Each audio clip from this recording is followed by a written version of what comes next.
అలాగే తనకు మద్దతిచ్చిన Congress party, CPI, CPM, BCK, IUML అందరికీ కూడా పేరు పేరున ఆయన కృతజ్ఞతలు తెలిపారు. మైనారిటీ ప్రజలకు తాను అండగా ఉంటానంటూ ఇప్పటివరకు తను ఏవైతే హామీలిచ్చానో ఆ హామీలన్నింటినీ కూడా నెరవేర్చడానికి ప్రయత్నిస్తానని రాష్ట్ర ఆర్థిక పరిస్థితికి సంబంధించి కూడా ఆయన ఈ సందర్భంలో ప్రస్తావించారు. త్వరలోనే దానికి సంబంధించి ఒక శ్వేతపత్రాన్ని విడుదల చేస్తామని, తమ పరిపాలన అంతా కూడా ఎంతో పారదర్శకంగా ఉంటుందని, నేనే పవర్ సెంటర్ని నాయకులందరూ కూడా తన పార్టీ నేతలను ఉద్దేశించి ఆయన అహంకారపూరిత ధోరణితో ఎవ్వరూ ముందుకు వెళ్లకూడదు అని కూడా ఆయన తన నేతలకి సూచించడం జరిగింది. నా ప్రభుత్వం నేనే పవర్ సెంటర్ అన్నారు విజయ్.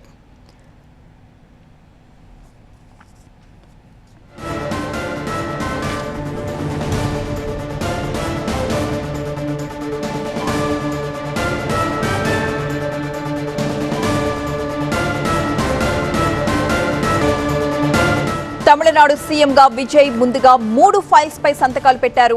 1, 200 యూనిట్ల ఉచిత విద్యుత్ పై తొలి సంతకం పెట్టారు. అలాగే 2వ సంతకం మహిళా భద్రతపై, 3వ సంతకం డ్రగ్స్ కు వ్యతిరేకంగా ఈగల్ తరహా వ్యవస్థను తీసుకొస్తామంటూ ఆయన సంతకాలు పెట్టారు. షీ టీమ్స్ తరహాలో ఒక ప్రత్యేక నిఘా విభాగాన్ని ఏర్పాటు చేస్తామని, విద్యార్థులకు విజయ్ మామ ఎప్పుడు అండగా ఉంటానంటూ విద్యార్థులకు భరోసానిచ్చారాయన. నేను చాలా కష్టాలు అనుభవించాను, ఆకలి బాధలేంటో తనకు తెలుసని, నేను మీ కుటుంబ సభ్యుల్లాంటి వాడిని, సినిమాల్లో నన్ను ఉన్నత స్థాయిలో నిలబెట్టింది వీరు, తమ్ముడు రా అంటూ పిలిచారు కాబట్టే నేను రాజకీయాల్లోకి వచ్చాను, నా ప్రయాణంలో ఎన్నో అవమానాలు ఎదుర్కొన్నాను, నాకు ఎన్ని అవమానాలు ఎదురైనా కూడా నాతో అండగా ఉన్నది మీరే అంటూ ప్రజలను ఉద్దేశించి ఆయన మాట్లాడారు. అలాగే తానేమీ దేవదూతని కాదని, సాధారణ మనిషిని, రాత్రికి రాత్రి ఏ అద్భుతాలు కూడా చెయ్యలేనని అన్నారు విజయ్.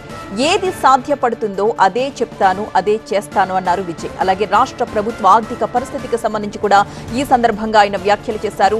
10 లక్షల కోట్ల రూపాయల అప్పుల్లో ప్రస్తుతం రాష్ట్ర ప్రభుత్వం ఉంది. గత ప్రభుత్వం ఖజానా మొత్తం ఖాళీ చేసేసింది. ప్రభుత్వ ఆర్థిక పరిస్థితి ఏ విధంగా ఉంది అనే దానికి సంబంధించి త్వరలోనే ఒక శ్వేతపత్రాన్ని కూడా విడుదల చేస్తామన్నారు విజయ్. నా పాలనంతా కూడా పారదర్శకంగా ఉంటుంది అన్నారు ఆయన. ఇది మీ ప్రభుత్వం, డ్రగ్స్ పై పోరాటం ఈ రోజు నుంచే ప్రారంభిద్దాం, ప్రజాధనాన్ని వృధా చేయను, దోచుకోను, తన పార్టీ నేతలకు చెబుతున్నాను అంటూ అహంకార ధోరణితో పార్టీ నేతలు వెళ్లకూడదని సూచించారు విజయ్. నా ప్రభుత్వం నేనే పవర్ సెంటర్, ఇంకో పవర్ సెంటర్ ఏది ఉండదు అన్నారు విజయ్. మైనారిటీ ప్రజలకు నేను అండగా ఉంటానని, విద్యార్థుల భవిష్యత్తుకు విజయ్ మామ అండగా ఉంటాడని మాట్లాడారు విజయ్. పార్టీ కార్యకర్తల వల్లే ఈ విజయం దక్కిందని, వారికి ఎప్పుడూ కూడా రుణపడి ఉంటానన్నారు విజయ్. కొత్త శకానికి ఇది నాంది అని, లౌకిక సామాజిక న్యాయం జరుగుతుందన్నారు విజయ్.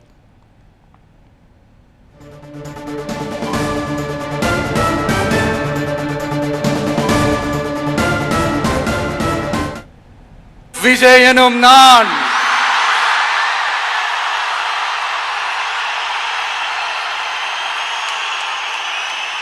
அதை உண்மையாக்கி இருக்கிறீங்க. உண்மையிலே எனக்கு என்ன சொல்றதுன்னு எனக்கு தெரியல. என்னுடைய உறவுகளே, என்னுடைய சொந்தங்களே, நான் ஒன்றும் தேவதூதன்லாம் கிடையாது. நானும் ஒரு இயல்பான ஒரு வாழ்க்கை வாழ்கிற ஒரு சாதாரணமான மனுஷன்தான்.